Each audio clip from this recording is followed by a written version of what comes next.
கேட்டா பெண்ணோட அடையாளத்தை சொல்லிட்டு இருக்கிறேன் என்ன? இங்க பாருங்க, இலக்கியத்துல பெண் இருக்கு, மான் என்ற பேர் உண்டு. சரி, இதுக்காரும் மானே மானே அழகு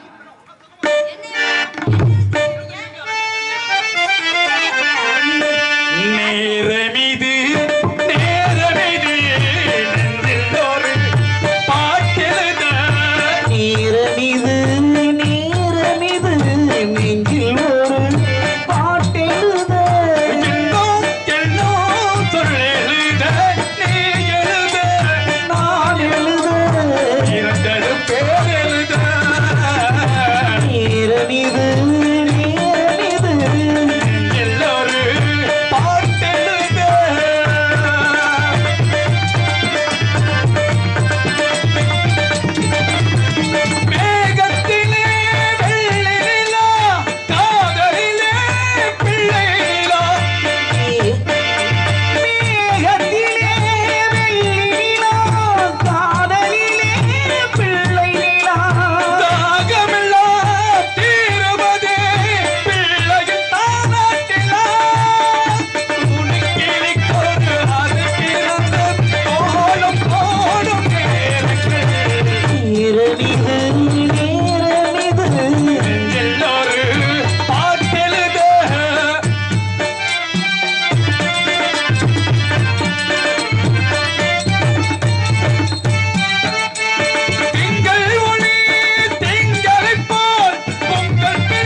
அண்ணே மான தேடி ஒருத்தர் வந்தாருல, அவர் மான தேடியே வரல, என்ன தேடி தான் வந்தாரு அண்ணே.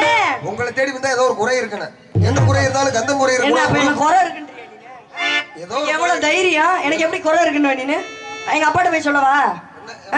என்ன குறை என்ன குறை இருக்குன்றீங்க? அந்த குறை பல்லையை உடைச்சு விட சொல்லுதா இருக்கணும். எந்த குறை இருந்தாலும் கந்தன் குறை இருக்க கூடாது, யார் கடை இருந்தாலும் மாரியம்மன் கடை கூடாது. அந்த சாமி கும்பிடாமா?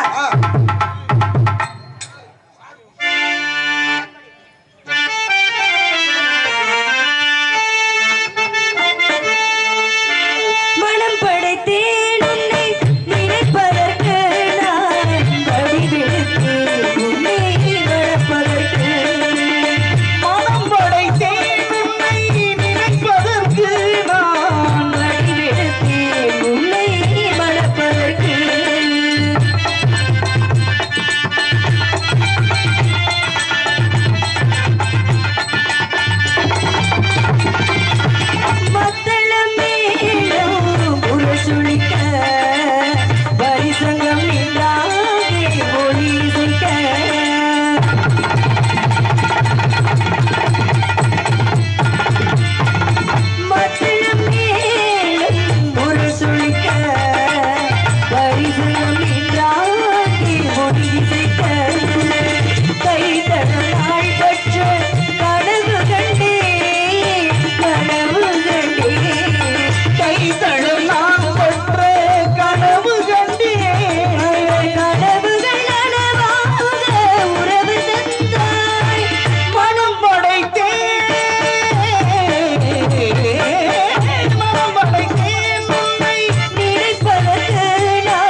உன்னை திருமணம் புரியும் நேரமும் காலமும் நெருங்கின்றபடியால் வேடனாகவும் வந்து உன்னை விளையாட்டுகள் புரிந்தது நானே என்பதை தற்போது உணர்ந்து கொள்வாயா? அப்படியா?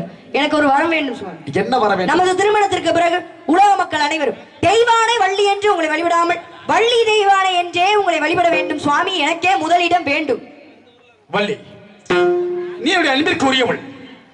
நீ தாரத்திலே இரண்டாவதாக இருந்தாலும் கூட தரத்திலே உனக்கு முன்னுரிமை அளித்து இனிமேல் என்னை நாடி குடும்பத்திற்கு வள்ளி தெய்வானை அழைப்பார்கள். அது போக இந்த பகுதியில் எல்லாம் மழை பொழிய வேண்டும், விவசாயம் சிறப்பாக்க வேண்டும், கல்வி பெறக்கூட குழந்தை கல்வி தரம் போக வேண்டும், முதியோர்கள் நல பாதுகாக்கப்பட வேண்டும், ஊர் மக்கள் அனைவரும் அன்போடும் ஒற்றுமையோடு வாழ வேண்டும் என்று அன்போடு அருளுகின்றேன். சம்மதம் சம்மதம் சம்மதம்.